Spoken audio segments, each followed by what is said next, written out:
안녕하십니까? 이슈 이수다 시간입니다. 도널드 트럼프 대통령의 최후 반격은 오는 12월 14일까지 판가름이 날 것으로 보입니다. 트럼프 대통령 측의 줄리아니 변호사 등 법률팀이 전국에서 모은 수천 가지의 증거가 바이든 당선 무효로 연결돼 하원 표결을 통한 대통령 선출로 이어질 것인가? 주요 언론은 99% 부정적으로 관망하지만 미국의 절반 7,300만 국민들은 법원의 정상적인 결정을 바라고 또 바라고 있습니다. 한국 언론들은 어떨까요? 여기 한 기사를 단적으로 보여드리겠습니다. 한국 제1보에서 올린 기사인데요. 헤드라인이 가관입니다.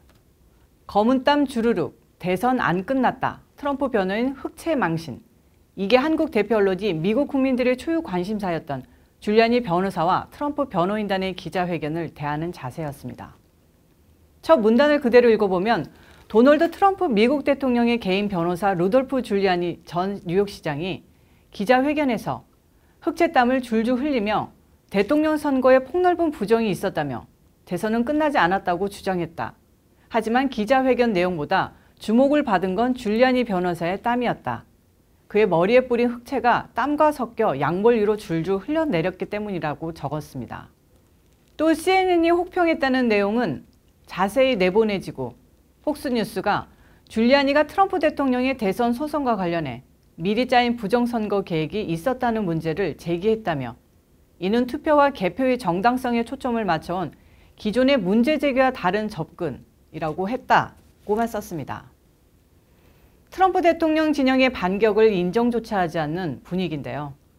언론의 노골적인 편향 보도에 많이 얹자는 게 사실입니다.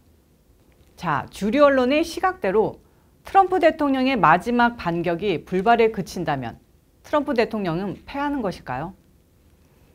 한국의 박근혜 대통령처럼 구속돼 비참해지거나 사람들의 손가락질을 받는 수치스러운 여생을 보내게 될까요? 절대 그런 일은 없을 것 같습니다. 우선 이번 대선으로 증명됐듯이 미국의 절반은 트럼프 대통령 편입니다. 그 어떤 전 현직 대통령보다 많은 표를 얻었죠.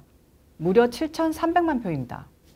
공화당은 이미 트럼프 당이 됐고 트럼프 대통령은 최악의 경우 4년 후 재선에 다시 나서거나 아니면 새로운 공화당의 킹메이커로 상황처럼 군림할 것이 확실합니다. 일각에서는 트럼프 대통령의 딸이 이방카 트럼프가 대망을 얻게 될 것이라는 추측도 비중 있게 나오고 있습니다. 이 와중에 바이든은 당선자를 자임하고 있지만 도무지 체면을 서지 않는 일이 되풀이되고 있습니다. 연방총무처 장관은 여전히 바이든의 정권인수위원회 예산 집행을 승인하지 않아 사무실은 물론 인력 운영의 어려움을 호소하고 있는데요. 일각에서는 바이든이 지난 대선에서 쓰고 남은 정치 자금을 집행하며 캠프를 꾸리고 있으나 위법성 논란이 일고 있습니다. 선거가 끝난 후에 남은 정치 자금은 반납하거나 다른 정치인에게 기부해야 하기 때문입니다. 그렇지 않으면 개인 돈을 쓰거나 별도의 모금을 해야 하는데 이럴 경우 궁색한 처지를 선전하는 것이나 다름없기 때문에 이러지도 저러지도 못한다는 지적입니다.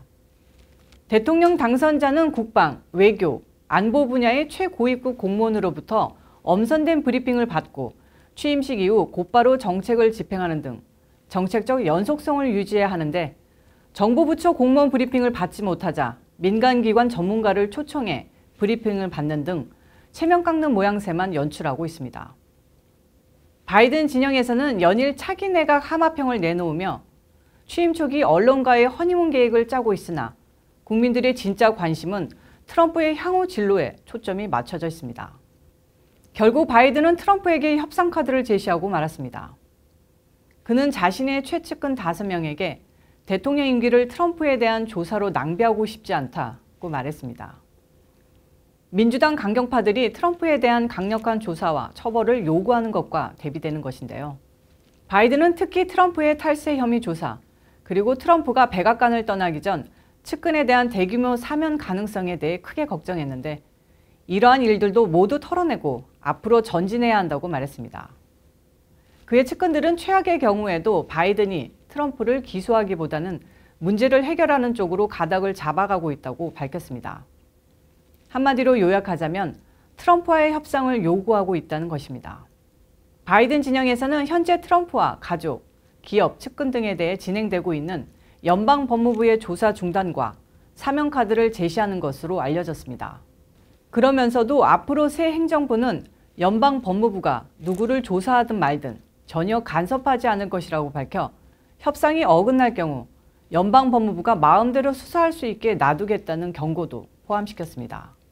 바이든의 측근들은 더 나아가 새 행정부가 들어서면 코로나 바이러스 방역과 경제 회생, 기후변화 대책, 인종평등 문제 등을 위해 눈코 뜰 새 없이 바쁘기 때문에 트럼프의 조사와 기소 문제에 신경 쓸 여력이 없을 것이라고 연막을 치기도 했습니다.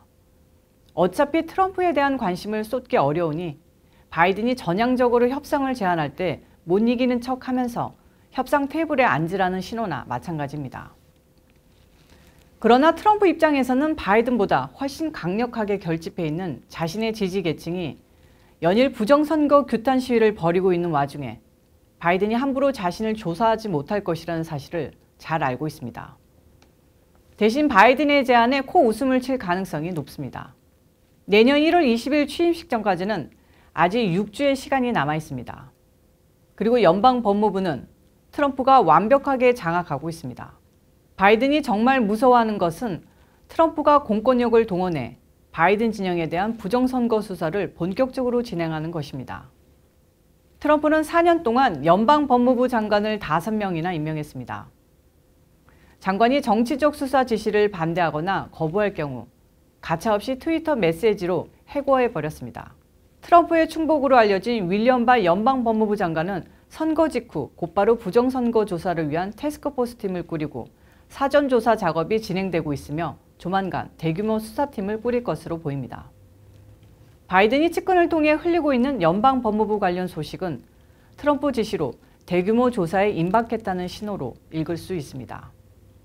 현재 판세를 놓고 보면 트럼프가 절대적으로 유리합니다. 지금까지 트럼프는 선을 넘은 듯한 행동과 발언을 너무 많이 했기 때문에 다시 무슨 행동과 발언을 하더라도 놀랍지 않습니다. 하지만 바이든은 트럼프에 대한 보복을 목적으로 투표에 참여했던 유권자의 기대에 부응해야 합니다.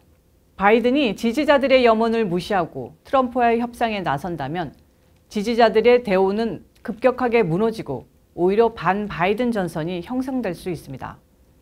바이든의 협상 카드 제시는 트럼프가 원하던 바일 수도 있는데 트럼프는 협상 성공이 목적이 아니라 바이든이 협상 테이블에 앉으면서 지지자들이 썰물처럼 빠져나가는 그 순간을 기다리고 있는 것입니다. 바이든은 유세 과정에서 10차례 이상 트럼프에 대한 수사와 기소 가능성을 언급했으며 심지어 트럼프를 절대로 사면하지 않을 것이라고 밝혀왔습니다. 게다가 취임식 당일 연방법무부의 조사와 기소 작업에 부당하게 개입하는 관료가 있다면 누구를 막론하고 곧바로 해고하고 처벌한다는 내용을 골자로 한 행정명령을 내리겠다고 밝혔습니다. 이 기대가 무너지는 순간 바이든은 힘없는 노인이 되고 맙니다. 트럼프를 조사하면 트럼프를 찍은 7,300만 유권자와 돌이킬 수 없는 관계가 됩니다. 그렇다고 트럼프와 타협한다면 바이든은 자기 지지층 이탈로 인해 취임 직후 곧바로 국정 동력을 잃어버리게 됩니다. 어쩌면 트럼프의 진면목은 여기서 출발할지도 모르겠습니다. 펜실베니아 등 경합주에서 진행 중인 승자 발표 금지 소송은 지지부진하게 이를 데 없습니다. 펜실베니아 소송은 이제 막 시작됐을 뿐입니다. 트럼프는 지금 바이든의 입을 막아놓고 협상 가능성을 타진하는 발언만 하게 내버려 두고 선거인단 미확정에 따른 연방하원의회 투표를 통한 재선 확정을 노리고 있는 것입니다. 조지아주에서는 모든 우편 투표에 대한 개표 산입 금지 결정이 내려질 수 있다는 분석이 나옵니다. 펜실베니아 연방지방법원은 예상과 달리 트럼프 진영의 소송을 받아들였습니다. 트럼프 대통령에게는 카드가 넘쳐납니다. 만에 하나 재선이 실패로 결론 나더라도 패배로 귀결되지 않을 가능성이 높다는 뜻일 겁니다. 그가 그 어떤 정치인들보다 미국민들의 마음을 얻었기에 가능한 일입니다. 전 세계가 손가락질을 한다던 트럼프 대통령. 이게 모두 주류 언론의 농간이었던 것일까요? 미국민들은 그를 너무나도 사랑하고 있는 것으로 보입니다.